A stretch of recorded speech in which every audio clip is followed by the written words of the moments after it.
All right, so in the last lecture we did only 2 numericals plus little bit of revision. तो आज हम uniform circular motion या in general circular motion का तीसरा application देखने वाले हैं, which is well of death और वॉल ऑफ डेथ, और हिंदी में इसको मौत का कुआं भी बोलते हैं, राइट? तो you must have seen this. What is well of death? एक सिलेंडर है, ऑफ कोर्स बड़ा सिलेंडर है, सिलेंड्रिकल वॉल है यहाँ पे, और ये वर्टिकल सिलेंडर है because you have learn, you have scene horizontal cylinders also.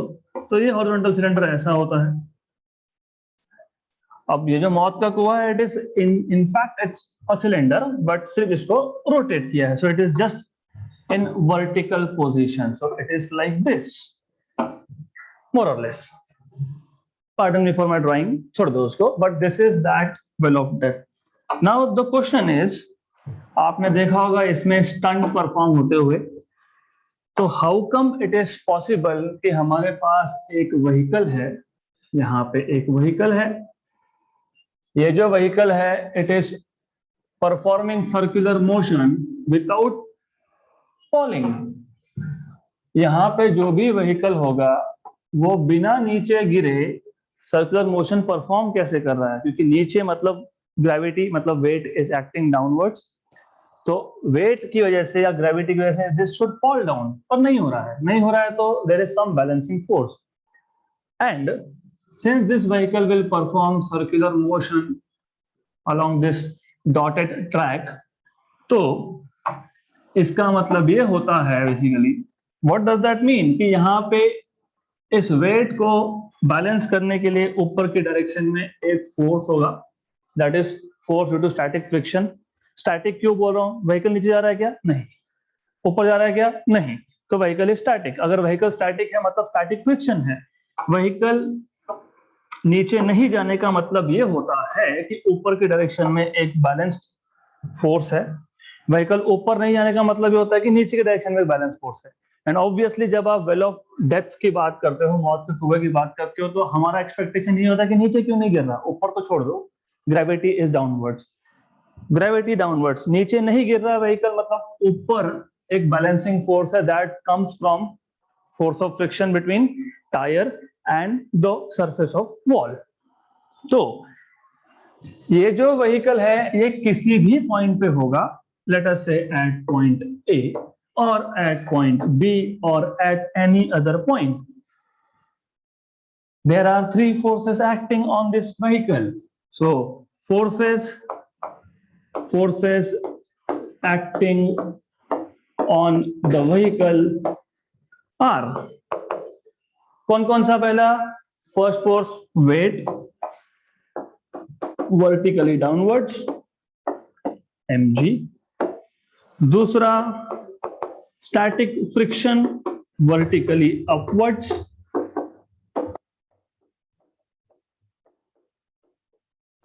तीसरा नॉर्मल रिएक्शन. नॉर्मल रिएक्शन ये हमेशा सरफेस इन कांटेक्ट को नॉर्मल होता है, क्योंकि जब आप देखोगे तो ये वॉल हो गया, यहाँ पे ये व्हीकल हो गया, तो normal to the wall it is in this direction, तो normal is towards centre in this case, so normal reaction n. और अगर आपको सर्कुलर मोशन थोड़ा भी अभी तक समझा है, या फिर आपने सेल्फ स्टडी किया है, घर पे जाके आपने थोड़ा कुछ पढ़ा होगा, ऐसा मेरा एक्सपेक्टेशन है. Okay, so if you have done little bit, okay, so just a minute, this is behaving weird. एक मिनट.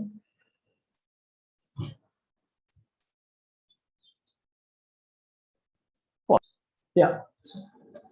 All right. Good. तो 3 फोर्सेस थे एनीवेज, तो we will note it down again. एक mg है, एक frictional force है, एक normal reaction है. Normal reaction is towards the centre of circle, right? तो अगर आपने पिछले टॉपिक्स देखे होंगे, क्या क्या सीखा हमने? We have learned motion along horizontal curve track, मतलब बैंकिंग नहीं किया था. क्या फाइंड किया था? v.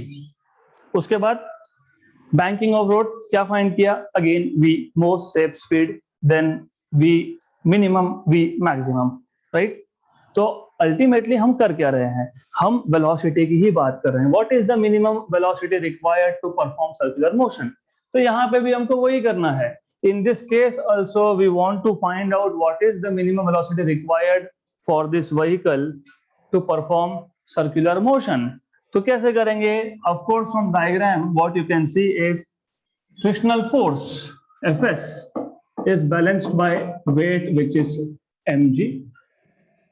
Then नॉर्मल रिएक्शन ये टुवर्ड्स सेंटर है, तो सेंट्रीपिटल फोर्स कौन प्रोवाइड करेगा? Normal reaction mv square by r. You have equation number 1, equation number 2. What was our task? हमारा टास्क था वापस से वेलोसिटी फाइंड करना. What is the minimum velocity that this vehicle, ये जो मौत के कुएं में व्हीकल है उसका मिनिमम वेलोसिटी कितना होना चाहिए so that it does not fall down? पर इन 11th standard we have learned force of static friction is less than or equal to mu s times of normal reaction. हम normally equal to बोलते हैं. We always say force of static friction equal to. Force of static friction equal to वो maximum value of static friction होता है जिसको आप limiting friction बोलते हो. तो limiting friction is static friction but maximum value of static friction. In general force of static friction should always be less than equal to normal reaction. Good. Equation number 3. ये याद रखना, ये inequality याद रखना. Force of static friction अगर आप equal to लिख रहे हो मतलब आप limiting friction की बात कर रहे हो. अगर आप less than लिख रहे हो तो आप static friction के बाकी values की बात कर रहे हो. This is something you should know. From equation number 1 and 2, if you substitute equation 1, 2 in equation number 3, so substitute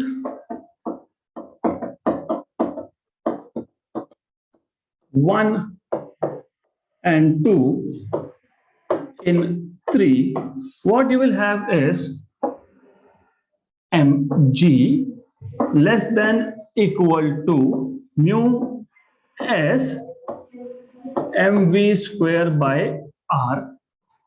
m cancel. Okay, so v square should be greater than equal to rg by mu s. When you say greater than equal to क्या मतलब होता है? हम minimum value की बात कर रहे हैं, इससे ज्यादा.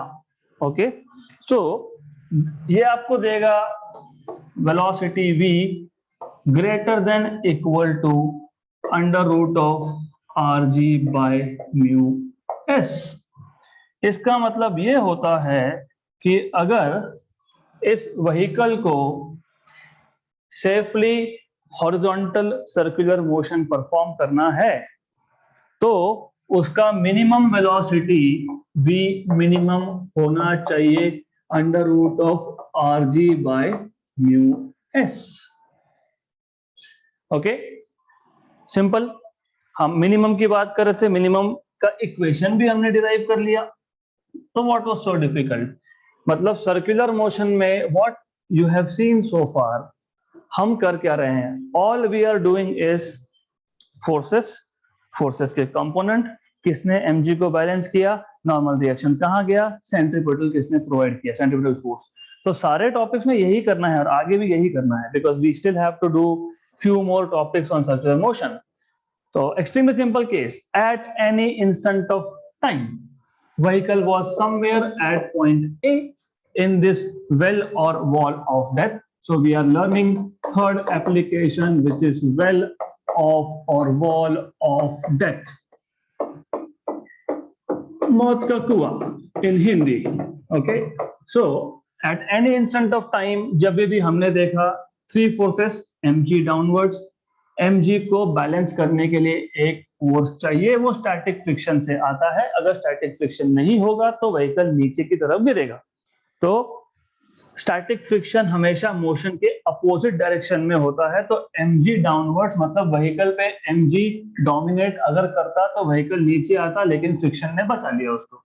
तो mg is balanced bye fs. Equation number 1. Normal reaction is in the direction of center. So normal reaction is providing necessary centripetal force. And we have learned in 11th that this static friction force should be always less than equal to mu times of normal reaction. Less than बोलते हो मतलब आप static friction force की बाकी values की बात कर रहे हो, इक्वल टू बोलते हो मतलब you are talking about limiting friction which is the maximum value of static friction. इस पे जेडब्ल्यू नीट एग्जाम में ग्राफिकल क्वेश्चन आया था that I will take during those classes. Okay, तो 1 and 2 हम इक्वेशन 3 में सब्स्टिट्यूट कर देंगे and then by simplification we have minimum velocity which is rg by mu s का root. Let us cross check. गलत है कि सही है? r metre, radius radius, this is radius, ये तो मीटर में ही होगा ना, डिस्टेंस है. g मीटर पर सेकेंड स्क्वायर, तो न्यूमरेटर में क्या आया? मीटर स्क्वायर पर सेकेंड स्क्वायर. नीचे म्यू एस है. If you remember mu s is just a number, dimensionless quantity. तो मीटर स्क्वायर पर सेकेंड स्क्वायर का रूट मतलब मीटर पर सेकेंड मतलब डायमेंशंस ऑफ वेलोसिटी. मतलब हमने जो भी लिखा है that is correct. Good. So we are good here. Now let us talk about, let us solve one example on this. Straight away we'll take one example. A motorcyclist to be treated as a point mass. Why to be treated as a point mass? Because Newton's laws of motion are valid only for point masses. इसलिए उन्होंने बोला है that you can apply Newton's laws of motion. ये सारे equation हमने Newton's laws of motion से ही derive किए. by the way, is to undertake horizontal circle inside cylindrical wall of a well of inner radius 4 meter. मतलब मौत का कुआं, उसका ये एग्जांपल है ये वेल ऑफ डेथ का. तो आपको रेडियस दिया है 4 metre, 4 metre which is actually impractical thing. 4 metre मतलब अराउंड 12 फीट. 12 फीट मतलब इसका भी हाफ. तो इतने सी जगह में कोई मोटरसाइकिलिस्ट परफॉर्म नहीं कर सकता है. So this is an hypothetical question, imaginary मान लो. अब बोला है तो करना पड़ेगा, हमको तो सॉल्व करना पड़ेगा. Coefficient of static friction between tyres and wall is 0.4. Calculate the minimum speed and frequency necessary to perform this stunt. So in given quantities हमारे पास सबसे पहले दिया है radius of that well which is 4 metre and coefficient of static friction mu s 0.4. That's it. This is all what is given to us. And g की value 10 बोली है. Good. तो आंसर ओरल है. अभी कैसे ओरल है समझेगा. ये लिखते लिखते ही समझ में आ गया ओरल है. क्या था वी मिनिमम का इक्वेशन? क्या था? Under root of are g by mu s. R g 40.4, 40 by 0.4 is 100. 100 का रूट 10. तो 10 मीटर पर सेकेंड स्पीड आने वाला है. So it is quite simple. You are suppose to find out 2 things. One is v minimum जो हमने orally ही कर लिया. दूसरा फ्रीक्वेंसी पूछा है. फ्रीक्वेंसी मिनिमम की मैक्सिमम हम देखेंगे. For the time being I will just write it like this. Will check. क्योंकि अगर फ्रीक्वेंसी और स्पीड इनवर्सली प्रोपोर्शनल है तो मिनिमम स्पीड मतलब maximum frequency. Okay, we'll see that. Formulas. Which formula we will need? V minimum, of course. V minimum, which is under root of Rg by mu s. अगर आपको time period पहले तो time होता है ये पता होना चाहिए. So time period is time. Time is distance upon speed. Distance upon speed होता है. तो time is distance upon speed. अभी मौत के कुएं में एक राउंड कंप्लीट जब करेगा व्हीकल तो कितना डिस्टेंस ट्रेवल किया? 2 pi r, not pi r square, 2 pi r circumference. Okay, तो इस स्मॉल टी को मैं लिख दूंगा capital T. Capital T always stands for time period. मतलब एक चक्कर कंप्लीट करने में कितना टाइम लगा. Distance 2 pi r upon speed v minimum. यह है time period. What is frequency? 1 upon time period. तो आपको फ्रीक्वेंसी भी मिनिमम मिलेगा because that is 1 upon time period. That is equal to v minimum upon 2πr. तो frequency is proportional to speed, directly proportional है। तो अगर speed minimum की बात हो रही है तो फ्रीक्वेंसी भी मिनिमम ही बोलेंगे हम लोग। Okay, so this is something that is important for you to understand. Good. तो हो गया question solve. It is pretty simple thing. तो आप V मिनिमम पहले फाइंड करोगे, जो आपने कर लिया। V minimum is under root of R into G upon mu S। 40 by 0.4, 400 by 4, that is root of 100, that is 10. और जब मैं टेस्ट लूंगा तो 10 लिखा, तो 10 क्या, 10 किलोग्राम, 10 मीटर पर second, 10 centimetre per second, 10 angstrom, what 10 metre पर सेकेंड। तो यूनिट नहीं दिखा तो half mark will be gone. Second, तो नेक्स्ट इज प्रीटी सिंपल। क्या फाइंड करना है आगे? अब हमको फाइंड करना था, we wanted to find out what, we wanted to find out frequency. तो frequency minimum frequency V minimum 10, 2πr is 4, r की वैल्यू 4 है, if I am not wrong it is 4 मीटर। तो this is equal to calculations। Simple है, it is pretty simple task. क्या करेंगे? 5 1 जा 5 जा। Do you know 5 by 4? Yes, 1.25 1.25। Pi की वैल्यू मैंने कल मतलब लास्ट सेशन में जाते जाते आपको बताया था, 1 by pi is 0.318। तो दिस इज 1.25 into 0.31 रफली। तो मल्टीप्लाई करोगे तो कितना मिलेगा? What is 31 into 125? 31 into 100, that is 3100। 31 into 25 is 3100 के 4 टुकड़े, उसमें से एक ऐड करो, रफली 4 आएगा। ये approximately it is going to be 4, approximately 0.4। क्यों? 1.25 मल्टीप्लाइड बाय 0.3 है। 1.25 मल्टीप्लाई बाय 3 होता तो 4। ओके, 1.25 इंटू 3 कितना? 3.75, करेक्ट।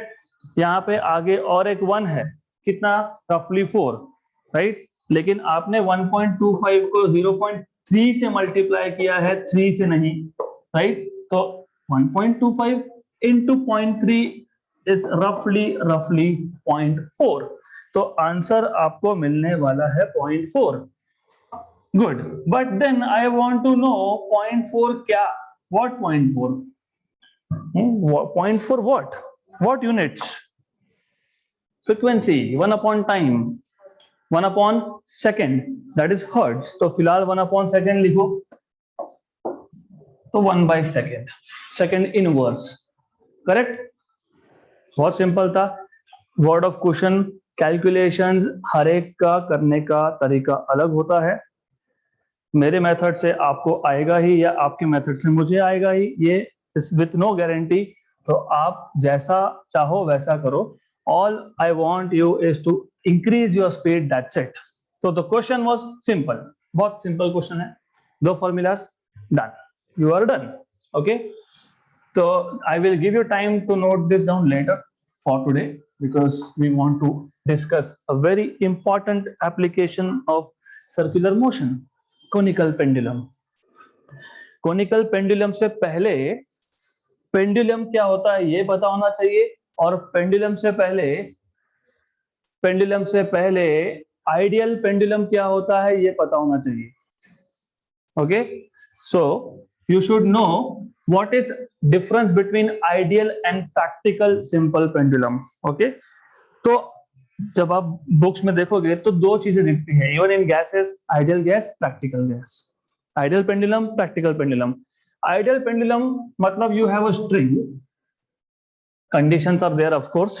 ये जो string है, this string should be first of all weightless इसका खुद का मास नहीं होना चाहिए। इनएक्सटेंसिबल मतलब ये जो स्ट्रिंग मैंने लिया है ये स्ट्रेच नहीं होना चाहिए। वेटलेस, इनएक्सटेंसिबल, ट्विस्टलेस, ट्विस्टिंग नहीं होना चाहिए। Good, right. तो ये 3 कंडीशंस है। अगर हमारे पास ऐसा एक स्ट्रिंग है और इस स्ट्रिंग के एक एंड पे एक हेवी पॉइंट मास है, heavy point mass, very heavy point mass, इसको बोलते हैं हम लोग ideal pendulum. So an ideal pendulum is just a string which is massless, which is inextensible, which is twistless, okay, and at one end of the string you should have a point mass, heavy point mass, इसको बोलते हैं ideal pendulum. Practically possible नहीं है। How can I have 1000 kilogram inside a point और 100 kilogram inside a point, right. तो इसलिए फिर हम प्रैक्टिकल पेंडुलम यूज करते हैं। फिर हम बोलते हैं practical pendulum consist of a light instead of massless light string. थोड़ा सा मास होगा, मतलब थोड़ा वेट होगा, बट लाइट होना चाहिए, राइट। क्यों? अगर आप इसका मास लोगे तो फिजिक्स चेंज होगा फिर, क्योंकि इसका वेट अगर कंसीडर किया तो मोशन में दो मासेस, दो ऐसी चीजें हैं जिसका मास है, एक तो स्ट्रिंग का भी है, एक तो उसके नीचे जो पॉइंट है उसका भी, right. So it should be light, it should be inextensible again, क्योंकि जैसे स्टील वायर है, अगर आपको याद होगा 11th में you have learned क्या, elasticity of length, Young's modulus.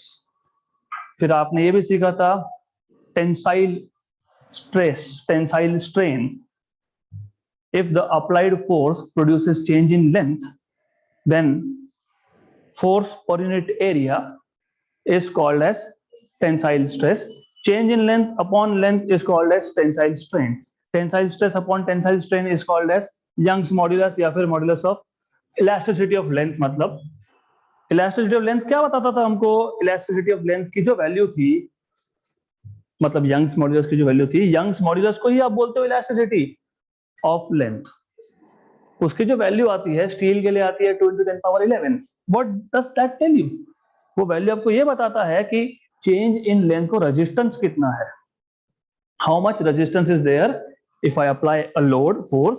तो चेंज इन लेंथ को रेजिस्टेंस कितना है, that is given by that Young's modulus. Okay, तो ये जो भी वायर आप लोगे इसका यंग्स मॉड्यूलस ज्यादा होना चाहिए, क्योंकि मैं जब वेट लगाऊंगा तो ये अपोज करना चाहिए चेंज इन लेंथ को। इसलिए हम लोग नॉर्मली पेंडुलम में स्टील वायर लेते हैं 2 × 10⁻11, इतना बड़ा मॉड्यूलस है उसका। गुड। देन और एक इशू है, हम यहाँ पे लेंथ कैसे मेजर करेंगे? इस पॉइंट से इस पॉइंट तक लेंथ ऑफ पेंडुलम। लेकिन जब प्रैक्टिकल पेंडुलम की बात आती है तो फिर पॉइंट मास होता नहीं है, फिर हम बोलते हैं एक बॉब ले लेंगे, right, heavy bob, metal ball, heavy bob. Then of course, क्योंकि Newton's laws of motion apply करके मोशन सॉल्व करना है, न्यूटन्स लॉज ऑफ मोशन तो पॉइंट मास पे एप्लीकेबल होता है, यहाँ तो बॉब है, एक्सटेंडेड मास है, तो हम हमेशा सेंटर ऑफ मास की बात करते हैं फिर, और हम लेंथ भी सेंटर ऑफ मास से मेजर करते हैं, हम लोग एक्सेलरेशन भी सेंटर ऑफ मास का ही देखते हैं। गुड।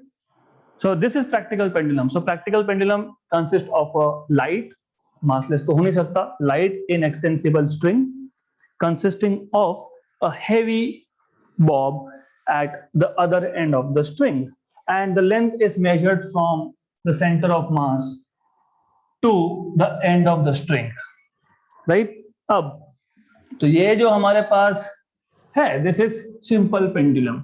अब होता क्या है सिंपल पेंडुलम को? मैंने इसको अगर यहां पे लाके छोड़ दिया, रिलीज इट, तो क्या होगा?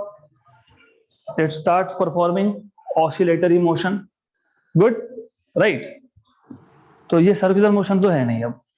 ओके, तो ऑसिलेटरी मोशन चैप्टर नंबर 5 में जाएगा। एग्जाम में ऐसे क्वेश्चंस आते हैं विच विल टेल यू कि हमने इस बॉब को हॉरिजॉन्टल पोजीशन में लाके छोड़ दिया, इसको ऊपर उठाया हॉरिजॉन्टल पोजीशन में और रिलीज कर दिया। तो अब ये कंफ्यूजन है कि ये सर्कुलर मोशन है या ये ऑसिलेटरी मोशन है, क्योंकि ऑसिलेटरी मोशन चैप्टर 5 उसके इक्वेशंस अलग बनते हैं, इसकी इक्वेशन अलग है, कौन सा अप्लाई करना है फिर। So this is part of a circle. मतलब जब जब एंगल ग्रेटर देन 10 डिग्री की बात होगी तब तब सर्कुलर मोशन के कॉन्सेप्ट्स अप्लाई होंगे। जब जब थीटा की वैल्यू, कौन सा थीटा, ये थीटा, सेमी वर्टिकल एंगल, हम आएंगे उस पर, ओके। तो जब ये थीटा से कम होगा मतलब you are in the regime of domain of oscillatory motion, okay, good.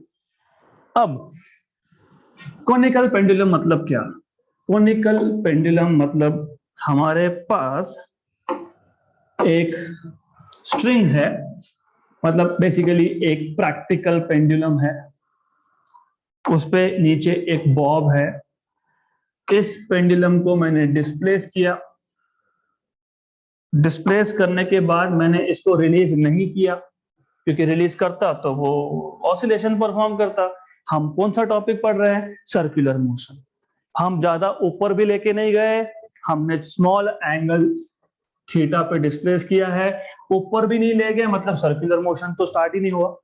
हमने रिलीज भी नहीं किया मतलब सिंपल हार्मोनिक मोशन भी नहीं है। हम क्या करने वाले हैं, हम इसको धक्का देंगे, push in horizontal direction, so that जैसे इसको आपने डिस्प्लेस पोजीशन पे लाया है, मैं बोल देता हूं ये ए पोजीशन है, ये सेंटर है, ए पे लाए, धक्का दे दिया उसको हॉरिजॉन्टल डायरेक्शन मतलब इनसाइड द बोर्ड, तो this particle, this bob starts performing circular motion but in horizontal plane.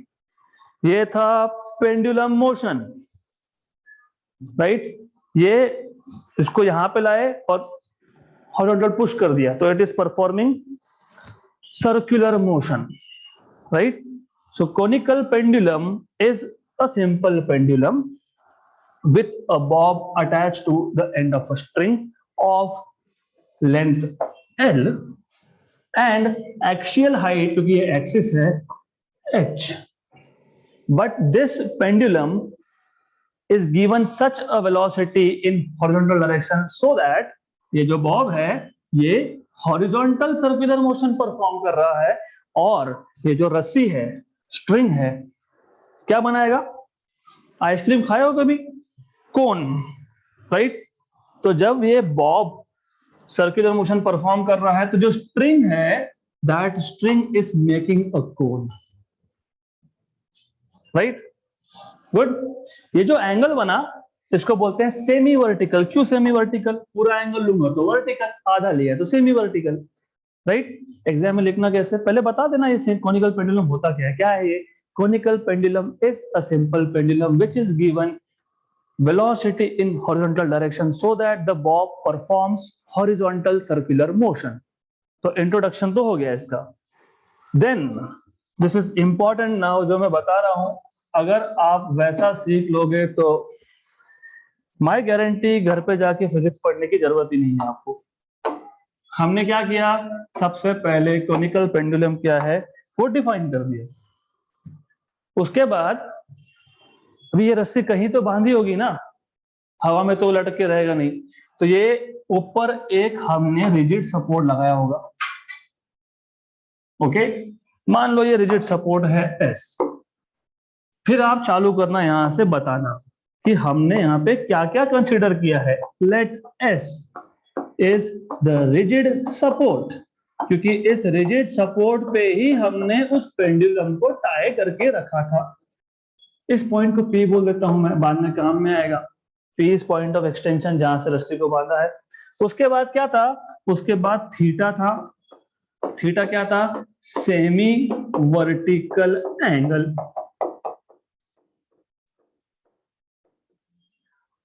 Right. And then उसके बाद जब ये सर्कुलर मोशन परफॉर्म करेगा तो ये एक रेडियस भी तो इन्वॉल्व होने वाला है, आर।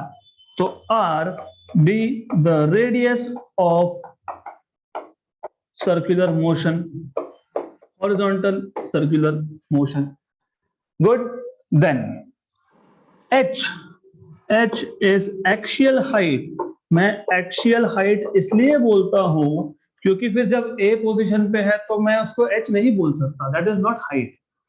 जब a पोजीशन पे बॉब है वो डिस्प्लेस्ड पोजीशन पे है हाइट आप मेजर करते हो इक्विलिब्रियम पोजीशन से। इक्विलिब्रियम पोजीशन कौन सी थी? ओ थी। पेंडुलम को जस्ट छोड़ के रखा है, कोई भी फोर्स एक्ट हो रहा है क्या? नहीं। तो इसलिए h इज एक्सियल हाइट। फिर L क्या है? L is length in displaced position. Length of pendulum बोल दोगे तो भी चलेगा, ज्यादा टेक्निकल डिटेल्स में जाएंगे नहीं। क्या रह गया? मास तो बताया नहीं, हम इसका मास तो बताना पड़ेगा। इसका मास है m। m is mass of Bob.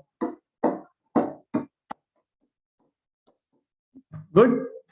Now वापस स्टोरी वही है, सर्कुलर मोशन मतलब centripetal force.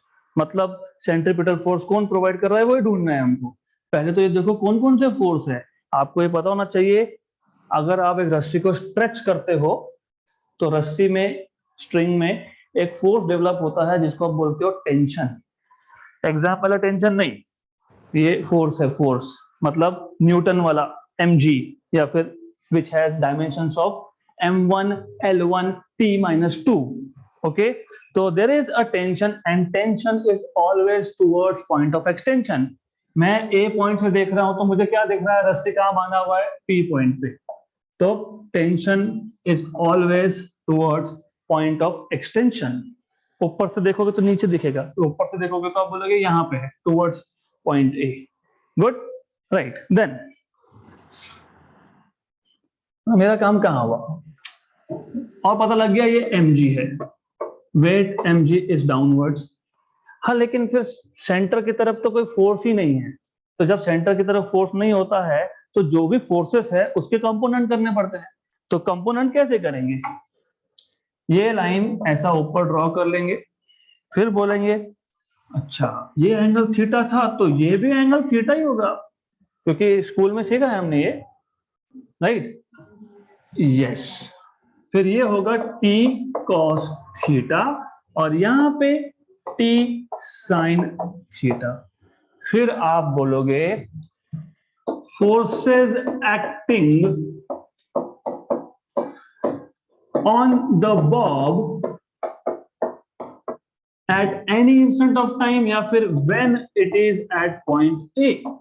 when it is at point A कौन कौन से फोर्सेस हैं? पहला mg which is vertically downwards, weight mg, this is weight, और weight vertically downwards होता है।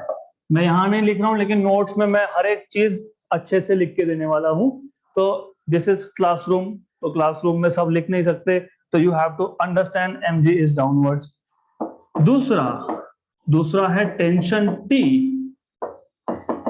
Tension T is along point P, in the direction of point P, right? इस tension के हमने दो कंपोनेंट कर लिए,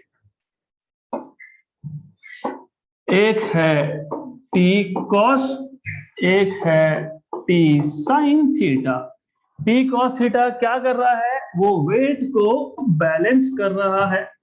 T sin थीटा क्या कर रहा है? वो सेंट्रीपिटल फोर्स प्रोवाइड करेगा, क्योंकि वो टुवर्ड्स सेंटर है, मतलब वो mv²/r प्रोवाइड करेगा, राइट? पहले भी यही था, साइन कॉस, फिर क्या किया था हमने? डिवाइड। क्यों, क्या चाहिए हमको अल्टीमेटली? v। हाँ, तो फिर वापस डिवाइड करो, इसको डिवाइड करो, इसको बोलो हम t sine theta by t cos theta कर देंगे, तो ये आएगा mv²/r upon mg। Cancel cancel cancel cancel, tan theta equal to, interesting why? Because यही इक्वेशन आपका बैंक्ड रोड विदाउट फ्रिक्शन में आया था। मतलब वो भी हॉरिजॉन्टल सर्कुलर मोशन था, ये भी हॉरिजॉन्टल सर्कुलर मोशन है, तो फॉर्मूला सेम आते हैं। सिर्फ डिफरेंस क्या है? वहां पे थीटा एंगल ऑफ बैंकिंग था, यहाँ पे थीटा सेमी वर्टिकल एंगल है। वहां पे R radius of curvature of road था, यहाँ पे आर हॉरिजॉन्टल सर्कुलर मोशन का रेडियस है। तो you have v square equal to R g tan theta, मतलब v equal to under root of are g tan theta. Good, मतलब दो cases exactly same formulas. इसके आगे चेंज होगा। अब ये तो एक काम तो हो गया, बाकी दो चीजें और चाहिए हमको। फाइंड करना है टाइम पीरियड, हमको फाइंड करना है टेंशन इन द स्ट्रिंग, दोनों के फॉर्मूलाज, टाइम पीरियड का और टेंशन का। क्योंकि जब मोशन परफॉर्म होगा तो ऑफ कोर्स पार्टिकल मतलब बॉब कहीं पे भी हो उसका कुछ वेलोसिटी होगा, ओके, लीनियर वेलोसिटी होगा v, तो v का इक्वेशन तो चाहिए ही। पर ये क्या है, ये सर्कुलर मोशन है तो ओमेगा भी होगा, तो ओमेगा का भी इक्वेशन हम बना सकते हैं। और because it is a periodic motion तो इसका टाइम पीरियड होगा, मतलब the time taken by this bob to complete one circle, तो वो भी फाइंड करना पड़ेगा। अल्टीमेटली टेंशन की बात हो रही है तो tension is a force which is acting on along the point of extension, it is in the string, तो वो टेंशन उसका भी फॉर्मूला चाहिए one by one. Will do it one by one. सबसे पहले तो कुछ बेसिक देख लेते हैं।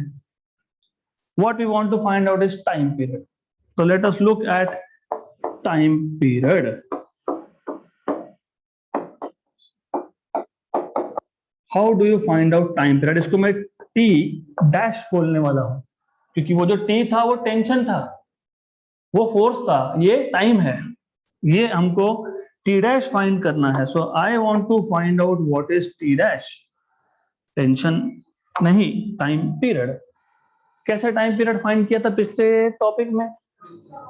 Distance upon speed. Very good, तो यहां भी वही करेंगे। डिस्टेंस, एक चक्कर में कितना distance? 2 pi R, okay, upon speed v, तो t dash equal to 2 pi R upon under root of are g tan theta. तो t dash equal to 2 pi under root of, नीचे तो आर जी tan थीटा है ही, ऊपर r को r square बना के अंदर लेके गए, इसका मतलब गया और ये गया, तो हमारे पास बचा t dash equal to 2 pi under root of r by g tan theta. But tan theta, ठीक है, मैं नेक्स्ट स्टेप में लिखता हूं, tan theta is sin theta by cos theta, that I will write in next step because I have to substitute for r also. देखेंगे, we will see. तो ये है आपके पास tan थीटा आ गया।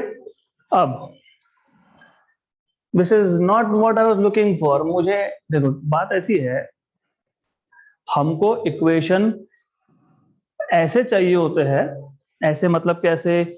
नोन पैरामीटर्स के टर्म में। What do we know? Length of pendulum, मैंने ही तो बनाया है पेंडुलम, मुझे लेंथ पता होगा, तो नॉन पैरामीटर्स के टर्म में लाना है। क्योंकि देखो अब क्या है, हॉरिजॉन्टल सर्कुलर मोशन तो दे दिया, रेडियस मेजर कैसे करोगे? उसको रुकाओगे क्या? रुक, मुझे मेजर करना है, नहीं कर सकते, राइट? तो क्या कर सकते हैं, जी कांस्टेंट है, एल वो तो हमने बनाया ना पेंडुलम, लेंथ तो हमको पता है 1 मीटर है 10 मीटर है, वो तो हमको पता। तो ये इक्वेशन में will see if it is possible to bring length, तो for that you have to go to previous page. यहां पे what is sine theta? Opposite side upon hypotenuse. तो इस डायग्राम से what I see is sine theta opposite side upon hypotenuse L। तो ये जो L है वो मैं यहां पे लाता हूं, तो R क्या आ गया? L sine theta. तो T dash equal to 2 pi under root of L sine theta upon G sine theta by cos theta. Cancel cancel, फिर T डैश आपको मिल गया 2 pi root of L, denominator का denominator मतलब numerator में जाएगा, upon G। We are almost there. Now you need to know some mathematics. Angle क्या लिया था हमने, स्मॉल, और आपने बहुत बार लिखा भी होगा for small angle sine theta is approximately equal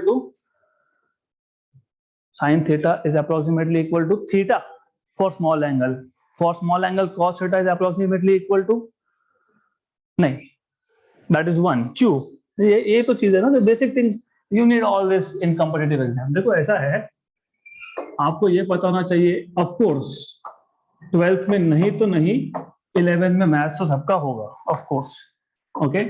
तो sine theta, cos theta, tan theta, e raise to theta, मतलब एक्सपोनेंशियल फंक्शन, लॉग फंक्शन, ये सारे के सारे पावर सीरीज लिख सकते हो। तो इसको सीरीज के टर्म में लिख सकते हो, पहला टर्म प्लस दूसरा टर्म प्लस तीसरा टर्म प्लस चौथा टर्म, ऐसा इसको बोलते हैं series expansion, okay. This you will need if you are doing जेडबलई, नीड है तो डोंट वरी। तो साइन थीटा का सीरीज एक्सपांशन आता है theta minus theta raise to 3/3 factorial plus theta raise to 5/5 factorial minus theta raise to 7/7 factorial plus theta raise to 9/9 factorial, so on so fourth. ये पता हो नहीं हो चलता है, मैं आपको सिर्फ एक्स्ट्रा बता रहा हूं, कैसे आया वो पता होना चाहिए। If theta is small, small मतलब मान लो 0.5 डिग्रीज मान लेते हैं, 2 डिग्रीज मान लेते हैं, ओके। इफ आई टेक 0.5 का क्यूब मतलब कितना, 5 इंटू 10⁻⁻1 का क्यूब मतलब 125 into 10⁻³ 0.125 upon 3 factorial, what is 3 factorial, 6, 3 into 2, तो 0.125/6 निग्लिजिबल। ये तो और भी छोटा होगा, तो क्या हुआ, थीटा स्मॉल होने की वजह से higher order terms can be neglected, फिर इसलिए आप बोलते हो therefore sine theta is approximately equal to theta for small angles, पर इन रियलिटी ये पूरा टर्म था। वैसे ही cos का भी होता है। वेल ऑब्जर्वेशंस, कौन से पावर थे यहाँ पे, 1 3 5 7 9 मतलब ऑड, फिर यहाँ क्या आएगा, even, theta raise to 0, theta raise to 2, theta raise to 4, so on.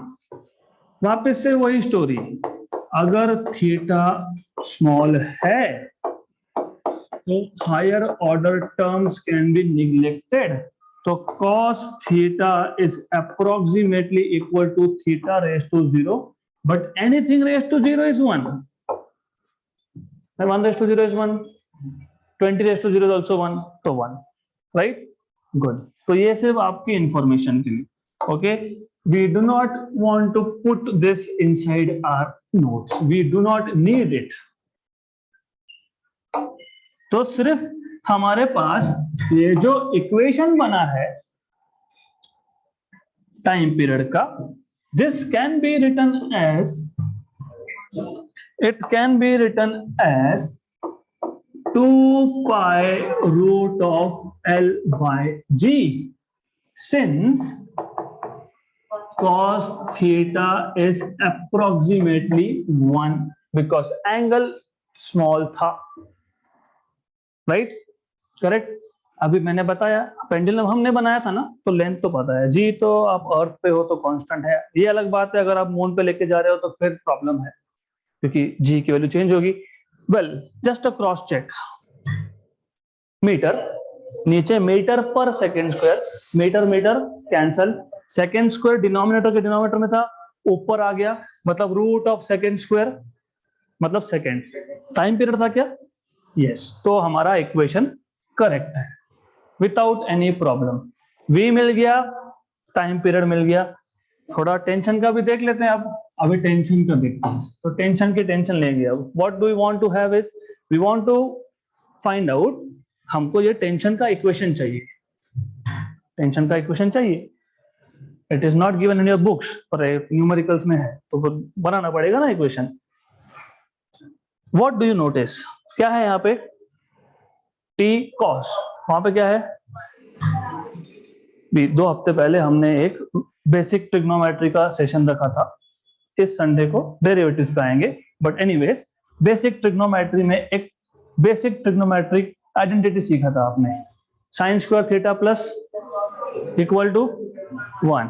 मुझे क्या चाहिए, टी। मैं अगर इसको स्क्वायर करके और इसको स्क्वायर करके ऐड कर दूं तो टी स्क्वायर कॉमन निकल सकता है और ब्रैकेट में क्या बचेगा, 1 बचेगा।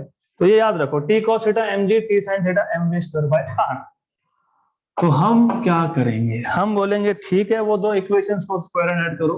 तो squaring and adding, squaring and adding what? T cos theta equal to mg and T sin theta equal to mv square by r. T sin theta equal to mv square by r. Square and add. T square cos square plus T square sin square equal to mg square plus mb square by r का square.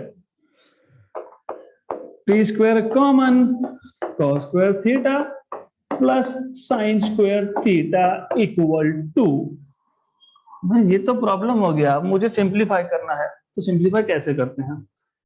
Okay, again to do all this you need to keep going back. That is why I like this system of being digital. Good. Anyways, what is tan theta? Tan theta from diagram, opposite side upon adjacent side, r by h.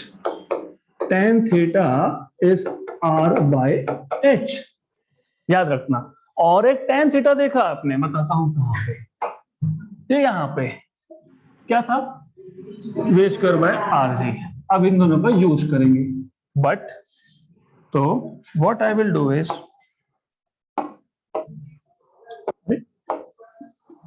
अरे ठीक है, this is sufficient, you go here in the mean time. Okay, but what we know is from figure tan theta was r by h and tan theta was also equal to v square by rg। इसका मतलब ये दोनों equal है ना? इसका मतलब therefore v square by rg is equal to r by h। क्यों किया हमने ये हमने इसलिए किया because when you square and add, तो हमारे पास ये यहाँ पे v स्क्वायर बाय आर ऐसा आ रहा था, तो यहाँ से v स्क्वायर बाय आर मिल जाएगा हमको। तो यहां से हमारे पास v स्क्वायर बाय आर क्या आया, v square by R, R g by H, R g by H. Good. तो पहले यहां पे एम जी स्क्वायर था plus m m, v square by R, v square by R is R g by H, R g by H का square, right. ये तो 1, तो T square into 1 equal to, दोनों टर्म्स में कुछ कॉमन दिखता है क्या, एम जी का स्क्वायर। तो एम जी का स्क्वायर आ गया common, 1 plus R by H का स्क्वायर, ये टी स्क्वायर है, इसका रूट टी, मतलब एम जी स्क्वायर का भी root 1 plus R by H का square, right. What is tension, force. What is M into G, force, weight. What is length upon length, dimensionless, dimensionless plus a number, dimensionless, मतलब ultimately ये square root के अंदर जो है वो एक number है, और डायमेंशंस क्या आ गए, एम इंटू जी, मतलब टेंशन के, मतलब इक्वेशन करेक्ट है, राइट। तो what you have found out, tension in the string, time period of conical pendulum and equation for velocity of the bob। जहां भी होगा सर्कुलर मोशन में, कहीं पे भी होगा तो यही होने वाला है इक्वेशन। गुड। राइट? सो फार सो गुड. तो this is how you should be doing physics. ये बुक लेके बैठने वाला काम मत किया करो. So will stop recording here and you will have time to note down if you want to note down something.